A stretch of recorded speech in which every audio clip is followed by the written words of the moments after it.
बहुत समय पहले की बात है। एक महाज्ञानी पंडित हिमालय की पहाड़ियों में रहा करते थे।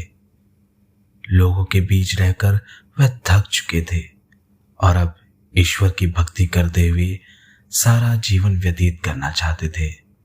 लेकिन उनकी प्रसिद्धि इतनी थी कि लोग दुर्गम पहाड़ियों, सकरे रास्तों, नदी, झरनों को पार करके भी उनसे मिलना चाहते थे।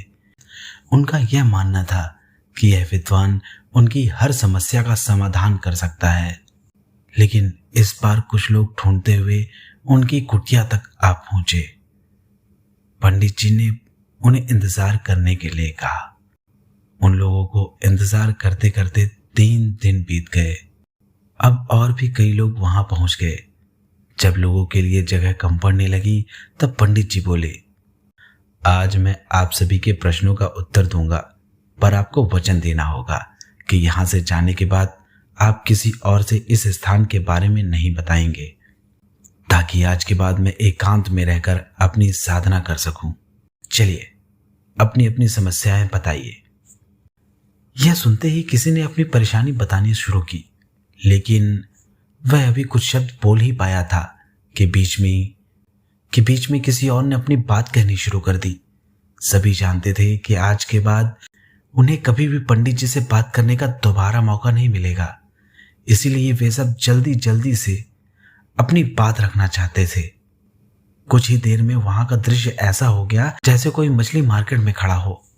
और आखिर में पंडित जी परेशान होकर सबसे चीखते हुए बोलने लगे, कृपया शांत हो जाइए, अपनी अपनी समस्या एक पर्चे में लिखकर मुझे दे दीजिए।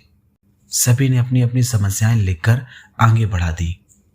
पंडित जी ने सारे पर्चे लिए और उन्हें एक कटोरी में डालकर मिला दिया और वहां बैठे सभी लोगों से कहने लगे, इस कटोरी को एक दूसरे के पास कीजिए। हर व्यक्ति एक पर्ची उठाएगा और उसे पढ़ेगा। उसके बाद उसे निर्णय लेना होगा कि क्या वो अपनी समस्या को इस समस्या से बदलना चाहता है। तभी मैं सभी की समस्या का समाधान करूंगा। अब क्या था, हर व्यक्ति एक पर्ची उठाता, उसे पढ़ता और सहम सा जाता। एक एक करके सभी ने पर्चियां देख ली, पर कोई भी अपनी समस्या के बदले किसी और की समस्या लेने को तैयार नहीं हुआ। सभी का यही सोचना था कि उनकी समस्या चाहे कितनी भी बड़ी क्यों ना हो, बाकी लोगों की समस्या जितनी गंभीर नहीं है। 2 घंटे बाद सभी अपनी अपनी पर्ची हाथ में लिए वहां से लौटने लगे। वे इस बात से खुश थे कि उनकी समस्या उतनी भी बड़ी नहीं है जितना कि वे सोचते थे। दोस्तों, ऐसा कौन होगा जिसकी लाइफ में एक भी प्रॉब्लम ना हो? हम सभी की लाइफ में प्रॉब्लम है। कोई अपनी हेल्थ से परेशान है, कोई लक ऑफ वेल्थ से परेशान है। हमें इस बात को एक्सेप्ट करना चाहिए कि लाइफ है तो छोटी बड़ी समस्याएं आती ही रहेंगी। ऐसे में दुखी होकर उसी के बारे में सोचने से अच्छा है कि हम अपना ध्यान उसके निवारण में लगाएं। और अगर उसका कोई सल्यूशन ही नहीं है तो किसी और चीज पे अपना फोकस करें।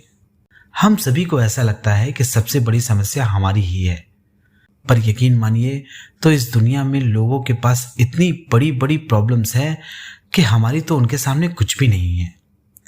इसीलिए ईश्वर ने जो भी दिया है उसके लिए ईश्वर का धन्यवाद करिए और खुशहाल जीवन जीने का प्रयास कीजिए, क्योंकि लाइफ में समस्याएं आती जाती रहेंगी। यह तो जिंदगी का दस्तूर ही है।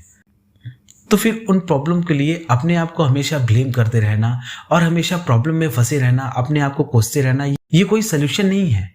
इसलिए दोस्तों, सभी लोग अपनी जिंदगी में खुश रहिए। अगर आप खुश रहेंगे तो हो सकता है कि आपके आसपास कुछ लोग ऐसे हो जो आपको देख के खुश हो, और खुशी बांटने से अच्छा तो इस दुनिया में कुछ है ही नहीं। तो दोस्तों, आज के लिए बस इतना ही। अगर आपको इस कहानी में कुछ भी अच्छा लगा हो या आपका कोई सवाल हो तो कमेंट करके अवश्य बताइएगा।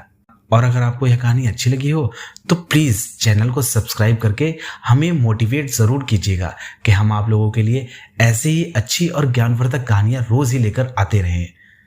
और दोस्तों, अगर आपको ऐसी ही कहानियाँ पसंद हैं तो हमारे चैनल में ऐसी ही कहानियों का संग्रह है जिन्हें आप सब्सक्राइब करके कभी भी सुन सकते हैं।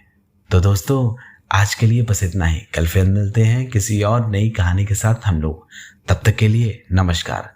और वीडियो में अंत तक बने रहने के लिए आप सभी का बहुत बहुत धन्यवाद। जय श्री कृष्णा। राधे राधे।